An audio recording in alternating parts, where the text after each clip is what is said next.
કોઈ પણ જગ્યાએ ભગવાનના ગુણગાન ગવાય છે. 7 દિવસ સુધી ભાગવતની કથા થાય તો 7 દિવસ માટે ગમે એ જગ્યા હોય પછી પણ એ બની જાય છે નૈમિષારણ્ય, બની જાય છે વૃંદાવન ધામ. કારણ કે 7 દિવસ સુધી ત્યાં પવિત્ર ગ્રંથ છે. તો દરેક કથામાં બોલવાની શરૂઆત થાય એટલે એમ થાય ભગવાન જ આવ્યા ને એ જ કથા કરે છે. મોટામાં મોટું પુણ્ય તો એ જ કહેવાય ને કે જીવને મોક્ષ ગતિ પ્રાપ્ત થાય એ આપણું પુણ્ય. કે પ્રથમ ભગતિ સંતન કર સંગા, દૂસરી રતિમમ કથા પ્રસંગા. પહેલા પ્રકારની ભક્તિમાં ભગવાને કીધું છે કે તમે સત્સંગ કરો, સંતોનો સંગ કરો. અત્યારે શું છે, થોડું કથાનું સ્વરૂપ કોમર્શિયલ થઈ ગયું છે. કથામાં ભેટ પૂજાવી એ સ્વાભાવિક છે, કથામાં બજેટ ન હોય. તમે મને એટલા આપશો તો હું કથા કરી, આ કથામાં આવતું નથી. જે વિદ્વાન લોકો સંતો પણ એવું કહે છે કે શાસ્ત્ર છે વેચવા માટે નથી. શાસ્ત્ર વેચવા માટે નથી, કથા છે વેચવા માટે, એને આપણે વેચી ન શકીએ. ઠીક છે, કલાકાર છે બજેટ કહી શકે. કથામાં કોઈ પણ પ્રસંગ છે એને અનુરૂપ તમે 2 શબ્દો કહો, પણ પછી એવું ન હોવું જોઈએ કે આખો દિવસ તમે એ જ સામાજિક ઉપર જ આખો દિવસ બોલ્યા કરો. કથા મૂળ ભૂલાઈ જાય કથા. કારણ કે જે શ્રોતા સાંભળવા આવે છે મૂળમાં તેને કથા પણ સાંભળવી હોય છે. ફરીવાર સુરીલા સંવાદમાં સૌ દર્શક મિત્રોનું ખૂબ ખૂબ સ્વાગત છે. અને મિત્રો, આજે સુરીલા સંવાદ કાર્યક્રમની અંદર કથાકાર એવા જિજ્ઞાબેન ગોંડલિયા આજના સુરીલા સંવાદ કાર્યક્રમમાં આપણી સાથે જોડાયેલા છે. બેન, ફરીવાર બીજા પડાવની અંદર ખૂબ ખૂબ સ્વાગત છે. પ્રથમ પડાવની અંદર સરસ જે કથા જીવન સાથે જોડાયેલી વાતો કરી, સાથે તમારા જીવનની, કલાકારમાંથી કથાકાર, આમ તો બંને એક પાયો છે. હવે એક કથાનું ક્ષેત્ર બેન એવું છે ને કે શબ્દ પ્રધાન અને ભાવ પ્રધાન છે, બંને છે.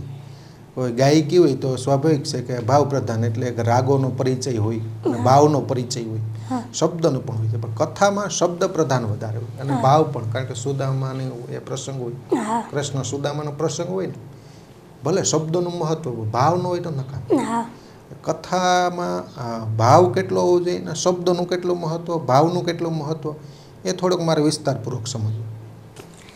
વિજયભાઈ, જેમ તમે કહો છો એમ કે શબ્દ અને ભાવ, શબ્દનું પણ મહત્ત્વ છે. કારણ કે વ્યાસપીઠ ઉપર બેઠા છે અને ત્યાંથી જે વાત થાય, શાસ્ત્રની સાથે સંમત હોય એ વાત ત્યાંથી થાય છે. એટલે ત્યાંથી જે શબ્દ નીકળે સામેવાળા વ્યક્તિને બહુ અસર કરે છે. કારણ કે વક્તાની ઉપર નહીં, પણ જે શબ્દ બોલે છે શાસ્ત્રમાંથી લઈને આપણે બોલીએ છીએ. એટલે શાસ્ત્રની સાથે સંમત એ શબ્દ હોવો જોઈએ. એમાં લોકોને વિશ્વાસ હોય છે. જેટલી વાણી આપણી નીકળે છે, જે સાંભળે છે લોકો આપણને, જે શ્રોતા, એમને બહુ વિશ્વાસ હોય છે. એમાં બહુ વિશ્વાસ કરે છે, અનુસરણ કરે છે. એટલે કોઈ પણ એવો શબ્દ તમારો ગેરવ્યાજબી નીકળવો ન જોઈએ, ખૂબ ધ્યાન રાખવું પડે છે. અને જો કે શબ્દનું તો આમ કે 3 કલાક વ્યાસપીઠ ઉપર બેઠા હોય છે, એટલે કોઈ પણ વક્તા એવું નહીં કે કથાકાર જ હોય, કોઈ પણ વક્તા હોય. ધારો કોઈ રાજનેતા હોય કે કોઈ પણ વક્તા માયક હાથમાં લઈને સ્પીચ આપે, એટલે વક્તવ્યમાં એવું થઈ જાય કે જાણી જોઈને કોઈ ખોટો શબ્દ બોલવા માગતા નથી હોતા.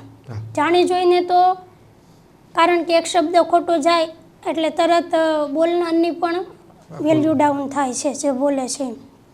જ્યારે વક્તા બોલે છે એ તો શાસ્ત્રની સાથે સંમત, એટલે ક્યારેય ખોટું બોલા જ ન હોય.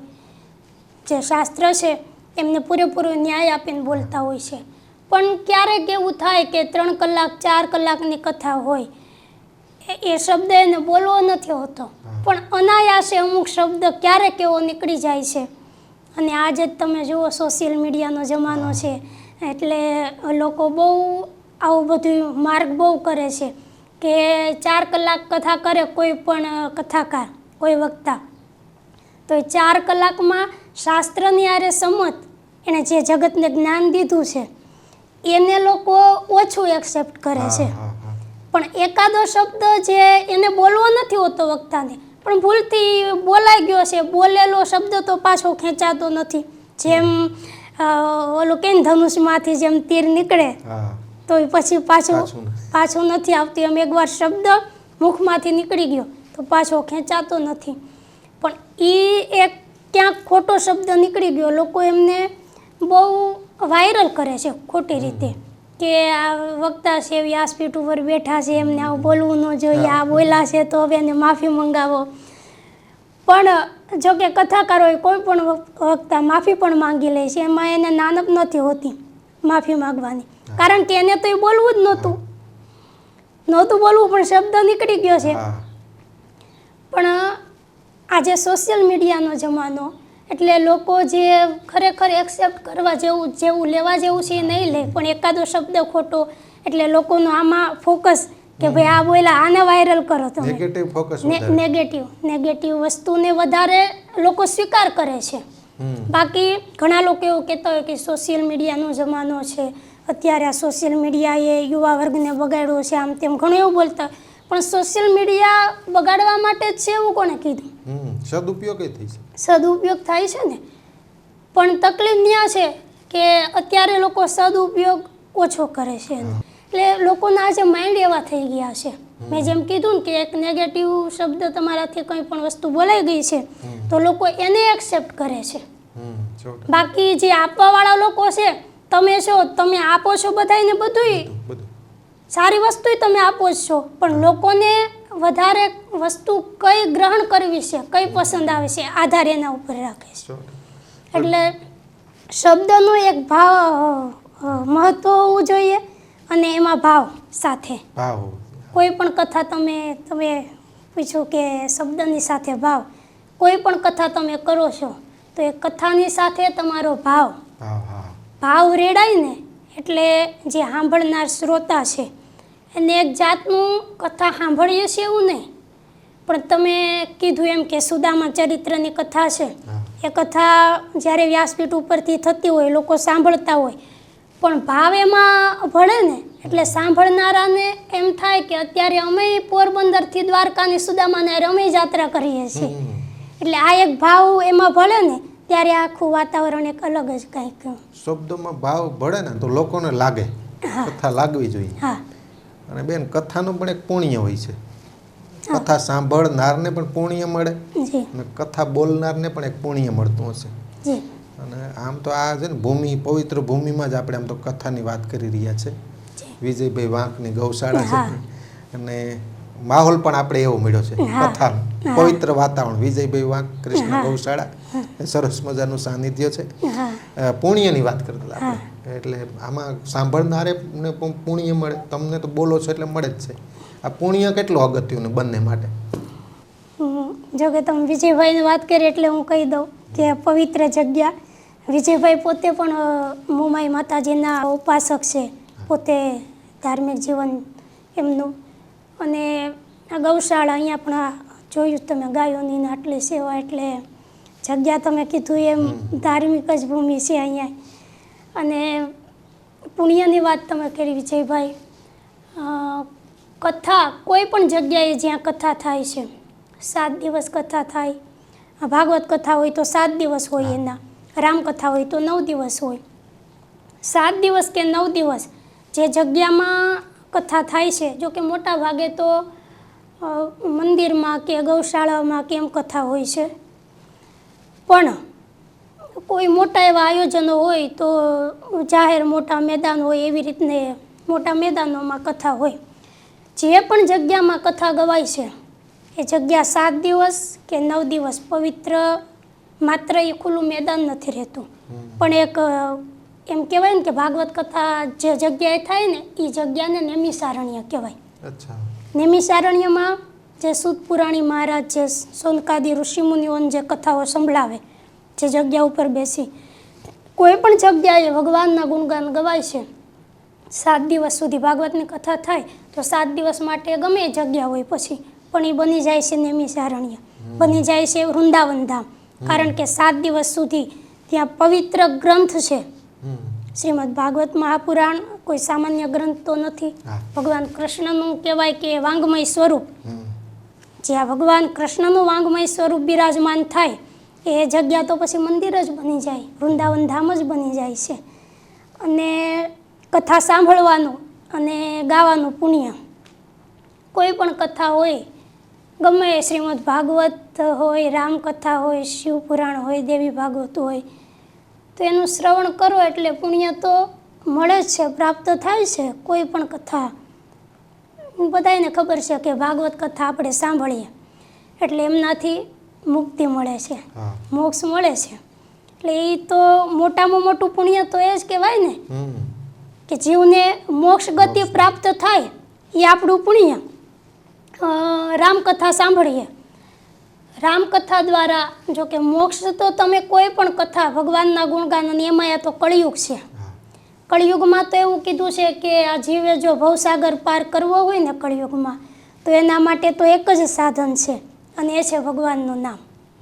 કળિયુગમાં ભગવાનના નામ સિવાય બીજો કોઈ આધાર, કારણ કે કળિયુગમાં તમે જો ક્યાંય તપ નથી, જપ નથી, જ્ઞાન, વૈરાગ્ય, કર્મ કાંઈ નથી કળિયુગમાં. નામ સ્મરણનો મહિમા, નામ સ્મરણનો મહિમા. કળિયુગ કેવલ નામ આધારા, નામ જપત ઉતરાય ભવ પારા. એટલે કળિયુગ નામનો યુગ હોય. કથા જે ગાય છે એને તો પુણ્યનું ફળ પ્રાપ્ત થાય જ છે, સાંભળનારાને થાય છે. અને કથા કોઈ સાંભળે કે ગાય, પુણ્યની પ્રાપ્તિ આપણને થશે કે નહીં એવી લાલચથી કથાને સાંભળવી ન જોઈએ. પણ 7 દિવસ કે 9 દિવસ કથા સાંભળી, એક એમ મનમાં વિચારે કે મોટો લાભ કયો કે ભાઈ ભગવાન નામ સાંભળવાનો અને ભગવાન નામ લેવાનો. કળિયુગમાં આ જ મોટો લાભ છે. નામ સ્મરણના મહિમાની વાત કરી ને બેન, એટલે મને સીધી નવધા ભક્તિ યાદ થઈ. નવધા ભક્તિ, કારણ કે ભાગવત કથા હોય, રામકથા હોય, એમાં ટોચ ઉપર હોય તો નવધા ભક્તિ.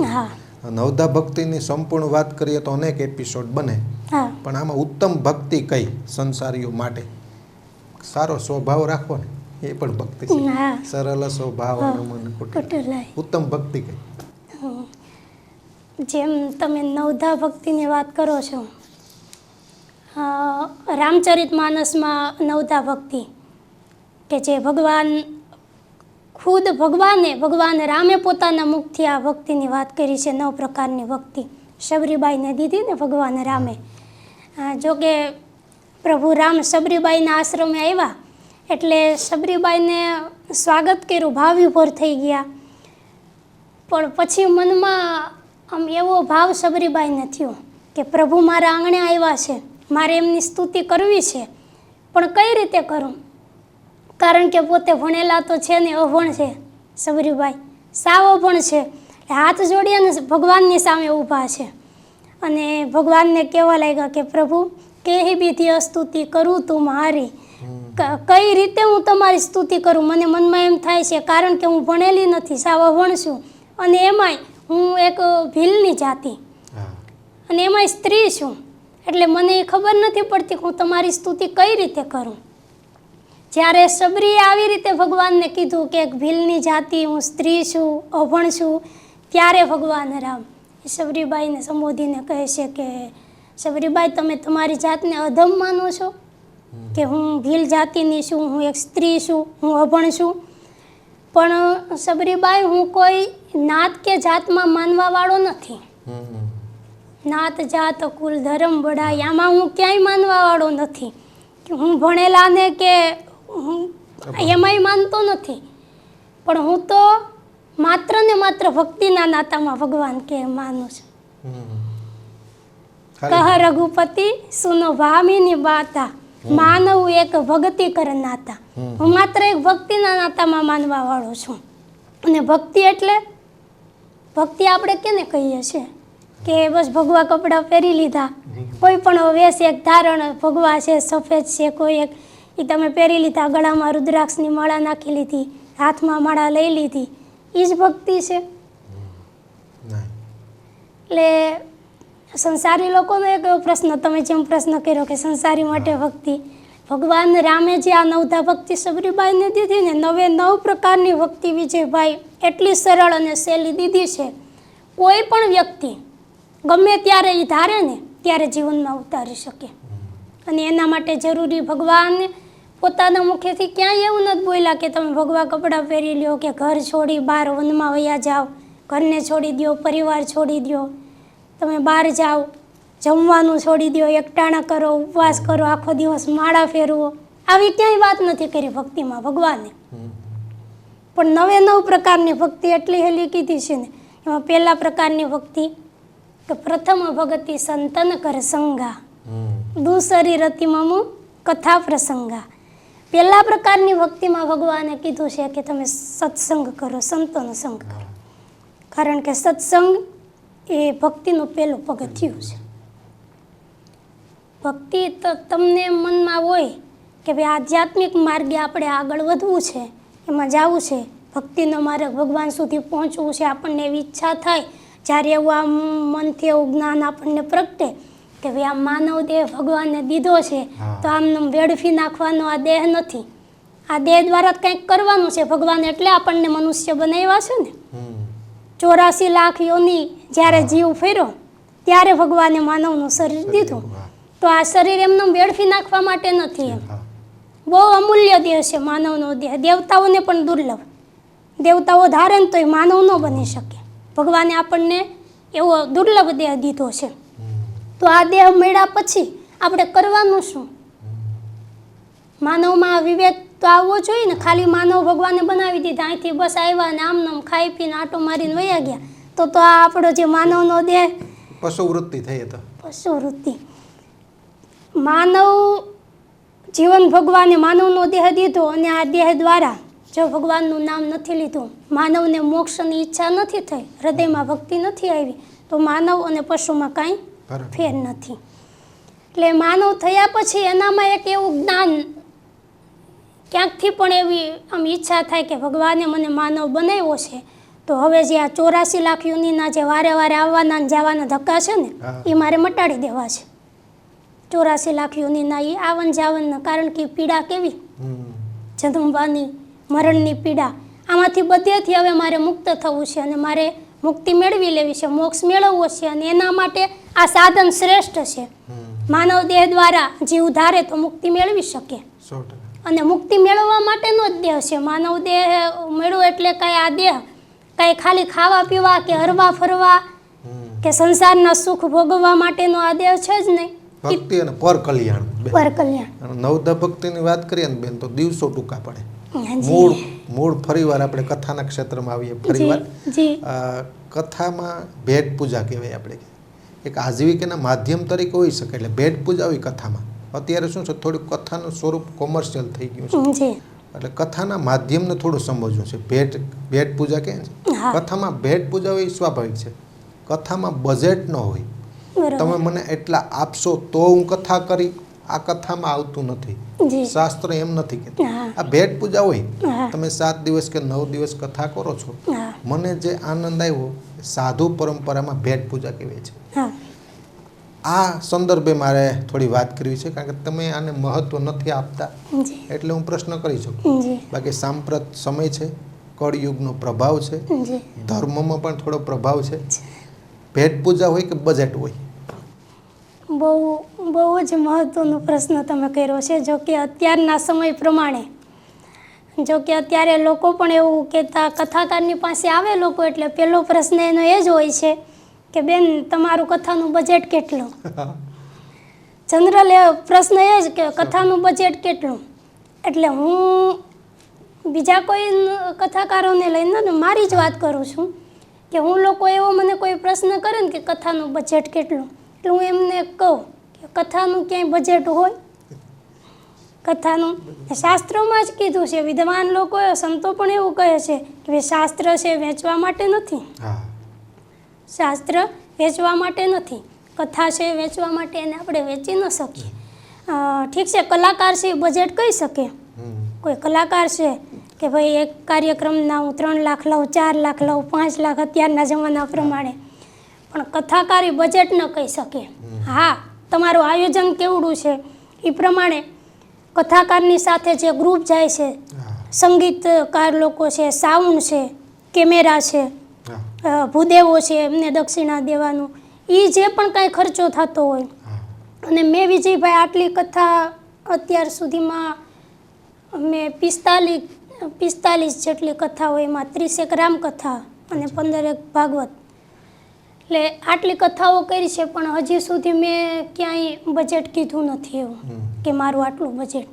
ભેટ પૂજા જે આપે, જે ભેટ પૂજા, મારી હારે જે સંગીત સ્ટાફ છે, સાઉન્ડ છે, એમનો જે ખર્ચ, તમારું આયોજન કેવડું છે એ પ્રમાણેનો આપણે ગ્રુપ રાખીએ એમાં, અને એ પ્રમાણે એનો જે ખર્ચો થાય એ તમારે દેવાનો. એટલે લોકો એવું પૂછે કે બેન એનો ખર્ચો તો આલો બરોબર, પણ તમને શું દેવાનું, તમને શું આપવાનું? એટલે હું એમ કહું ભાઈ હું આપવાનું એમ કહું કે આટલા આપવાના, તો આ શાસ્ત્રને વેચી નાખ્યું કહેવાય ને, તો એ નક્કી જ કરી નાખ્યું, એની કિંમત થઈ ને, બંધાઈ ગયા. હા, હું એમ કહું તમને ખુશીથી હસીને તમને 7 દિવસ એમ થાય કથામાં આનંદ આવ્યો છે અને આપણે બેનને આટલી ભેટ દક્ષિણા દેવી છે, તમે જે પણ કાંઈ છેલ્લા દિવસે પોથીએ મૂકો ને પ્રેમથી હું લઈ લઈશ. પણ લોકો એવું પૂછે કે ભાઈ બેન તમને દીધું ને પછી તમે પાછળથી એમ કહો કે આટલા જ નહીં ને આટલા દેવાના હતા. મેં તમે એ કવરમાં 11 રૂપિયા નાખશો ને તોય હું પછી નહીં બોલું કાંઈ એમ. એટલે કથા છે એ વેચવા માટે નથી. ઠીક છે, અત્યારના હાલના સમય પ્રમાણે મોટા મોટા આયોજન થાય, એના બધા ખર્ચા હોય, સંગીત ગ્રુપના, સાઉન્ડના, એ પણ કથાકાર તો પોતાનું બજેટ એવી રીતે બોલી જ ન શકે. કથા સર્વત્ર છે, ફક્ત પ્રસંગો તમે રજૂ કરો એ સ્વાભાવિક છે. કથાના માધ્યમ તરીકે આપણે વ્યવસ્થાના ભાગરૂપે બોલીએ કે શ્રીમદ ભાગવત કથા, પણ સાથે જે સાંપ્રત યુગ હોય ને એના આધારે તો અમુક પરિવર્તનો, સમાજમાં કેવા પરિવર્તનો જરૂર છે, સમાજને સાથે કેવા ઉપદેશની જરૂર છે, સમાજ પરિવર્તન કેવી રીતે થાય, વેસ્ટર્ન સંસ્કૃતિનો મારો છે તો તેમાંથી આપણી દીકરી બહાર કેવી રીતે રહી શકે, આવા કયા તમે વચ્ચે મુદ્દા લઉં છો કથામાં? જી, કથા કોઈ પણ ભાગવત કથા હોય, રામકથા હોય, કેન્દ્રમાં તો એ કથા જ છે. જો કે કથાને છોડીને હું તો એમ કહું કે કથાકારોએ સમાજ ઉપયોગી વાત એમાં આવે, સમાજને લગતું આપણે, પણ કથાને મૂકીને પછી એમાં વધારે બહુ, કારણ કે લોકો જે કથામાં આવે છે વિજયભાઈ, અત્યારની પરિસ્થિતિ કેવી છે, કથામાં આવતા લોકો કથાને જ સાંભળવા ઈચ્છે છે, અને કથામાં જે પ્રસંગ છે એને અનુરૂપ તમે સમાજને કંઈક 2 શબ્દો વ્યાસપીઠ ઉપરથી તમે, જો કે કથાકારનું એક કર્તવ્ય હોય છે સમાજને જ્યાં એને દેખાય કે અહીંયા ભાઈ થોડુંક કેવા જેવું છે, આ વસ્તુ આમ ન હોવી જોઈએ, એટલે શિખામણ આપવા જેવી છે, તો વ્યાસપીઠ ઉપરથી કથાકારની ફરજ છે કે ખોટા માર્ગે કોઈ જાય તો એને સાચા માર્ગે વાળવા, વ્યાસપીઠની ફરજ છે. પણ કથાને લઈને, કથામાં કોઈ પણ પ્રસંગ છે એને અનુરૂપ તમે 2 શબ્દો કહો, પણ પછી એવું ન હોવું જોઈએ કે આખો દિવસ તમે એ જ સામાજિક ઉપર જ આખો દિવસ બોલ્યા કરો, કથા મૂળ ભૂલાઈ જાય, મૂળ ભૂલાઈ જાય કથા. કારણ કે જે શ્રોતા સાંભળવા આવે છે મૂળમાં તેને કથા પણ સાંભળવી હોય છે.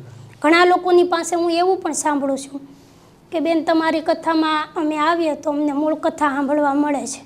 બાકી મોટે ભાગે અત્યારે એવું થાય કે કથાકારો કથા એક બાજુ એમ કે દ્રષ્ટાંતો ઉપર નીકળી જાય, અને એ પાછા કથાને અનુરૂપ ન હોય, જે કથા હોય તો ક્યાંય હજી પડી હોય, અને નવા, પણ લોકો જે સાંભળવા આવે એને કાંઈ નવું લોકોને સાંભળવું છે તો એ કથામાં શું કામ આવે, એને સાંભળવાનું માધ્યમ અત્યારે છે જ નહીં, બીજું સાંભળવું છે તો એને કથામાં આવવાની જરૂર નથી.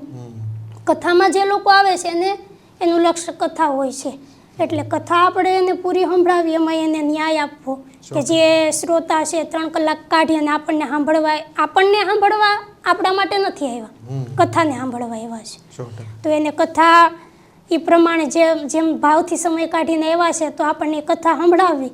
કથાની હારે સામાજિક, ધારો કે ભાગવત કથા છે, ભાગવત કથામાં ધ્રુવ પ્રસંગ આવે, ધ્રુવજીનો, ભગવાનના ભક્ત ધ્રુવજી થયા, 5 વર્ષના જ હતા ને ધ્રુવ, તો 5 વર્ષના ઉંમરમાં એમને ભગવાનની પ્રાપ્તિ થઈ ધ્રુવને, તો એ ભગવાનની પ્રાપ્તિ ધ્રુવને 5 વર્ષમાં થઈ, તો એમાં મહત્વનો ભાગ ભજવો છે કોને? ધ્રુવના માતાએ ને, એક વરમાન માતા, એમણે મેણું માર્યું ધ્રુવને, અને જે પોતાના જનેતા, ધ્રુવના જે જનેતા સુનીતિ, એમણે ધ્રુવને વનમાં મોકલા કે જાઓ ભગવાનનું ભજન કરો અને ભગવાનને પ્રાપ્ત કરો.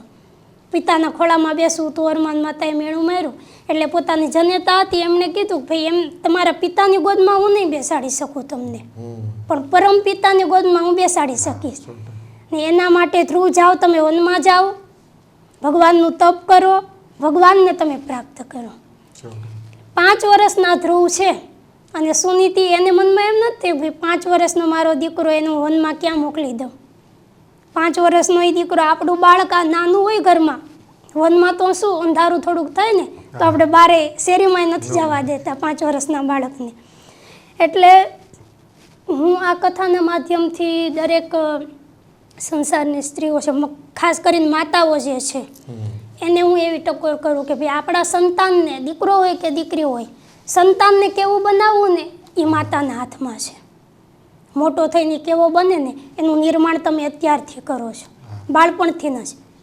જો તમારે એને શૂરવીર બનાવવો હોય, દાતાર બનાવવો હોય, ભગવાનનો ભક્ત બનાવવો હોય, અને કોઈ પણ માનો દીકરો કા ભગવાનનો ભક્ત હશે, દાતાર હશે, શૂરવીર હશે, તો જ એને આગળ જતા દુનિયા યાદ કરશે ને.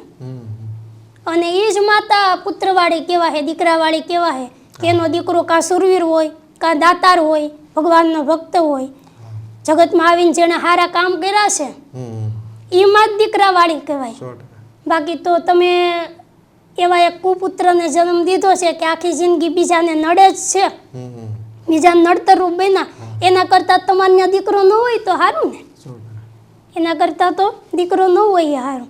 એટલે કેવા સંતાનને જન્મ આપવો છે, એનું ઘડતર કેવું કરવું, એને કેવો બનાવવો છે આગળ જતા દીકરાને, એ દરેક માતાના હાથમાં છે. બેન, અને કથા કલાકાર આધ્યાત્મિકતા સાથે જોડાયેલો હોય ને એમાં પ્રભુની કૃપા ખૂબ હોય, ઈશ્વરની કૃપા.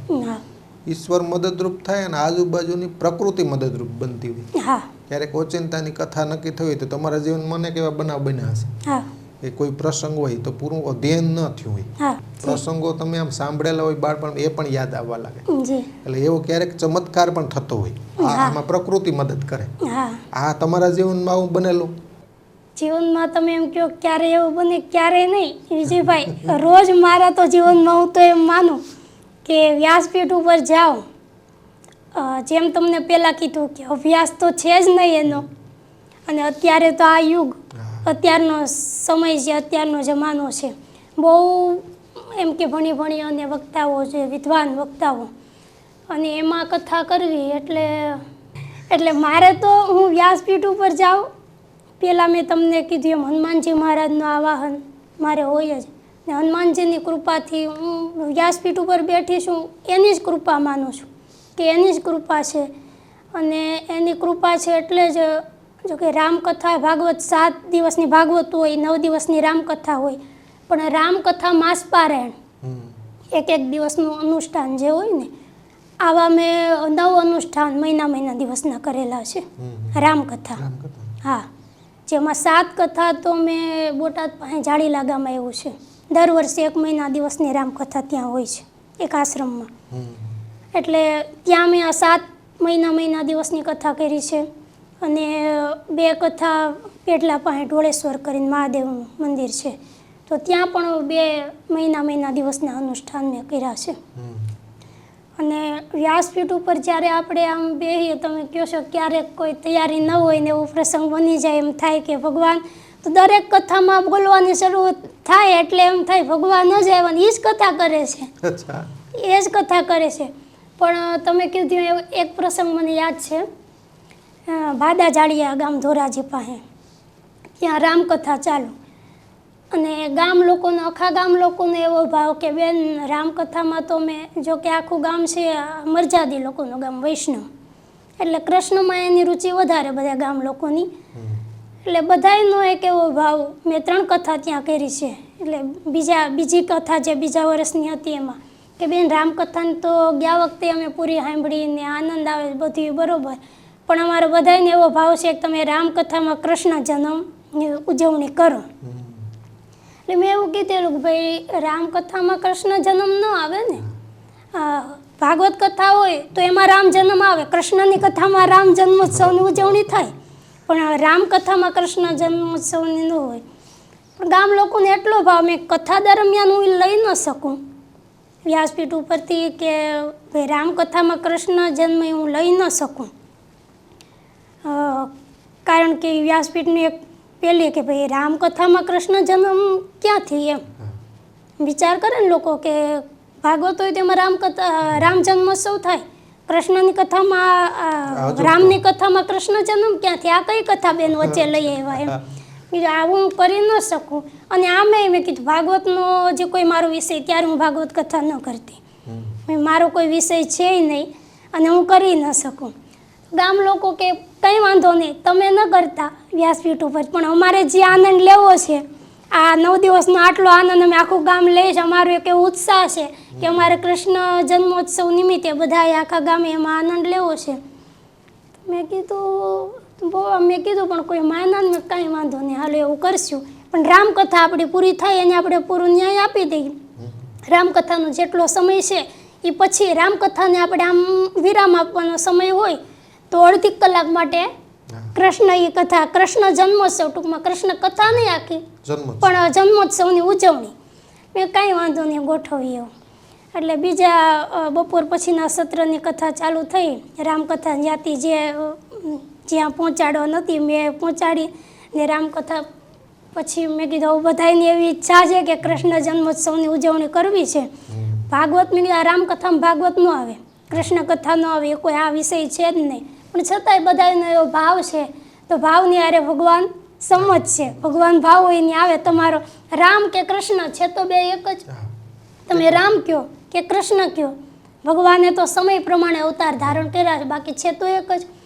એટલે કૃષ્ણ જન્મોત્સવની ઉજવણી મેં કીધું ભાગવતનું મને કંઈ બહુ જ્ઞાન તો નથી, પણ જેટલું હું જાણું છું એટલું મેં કીધું ભગવાન કૃષ્ણએ અવતાર કઈ રીતે ધારણ કર્યો. મેં એ આખું, જો કે ભાગવતનું કોઈ મને જ્ઞાન નહોતું, અને તોય 15-20 મિનિટ એ ભાગવત વિશે હું બોલી ત્યારે, અને કૃષ્ણ જન્મોત્સવ એ બધી ઉજવણી કરી, અને કોઈ મને એ ભાગવતનું જ્ઞાન નહીં. ત્યારે પછી કથા પૂરી થઈ ત્યારે મને એમ થયું કે આ તો આડો મેં મારો વિષય જ નહોતો. ભાગવત કથા મારો વિષય નહોતો, એ છતાંય આટલા બધા એના આનંદ આવ્યો. પછી મેં એ કથા મેં ખુદે સાંભળી કે ભાઈ હું શું બોલી છું, આમ બરોબર તો છે ને.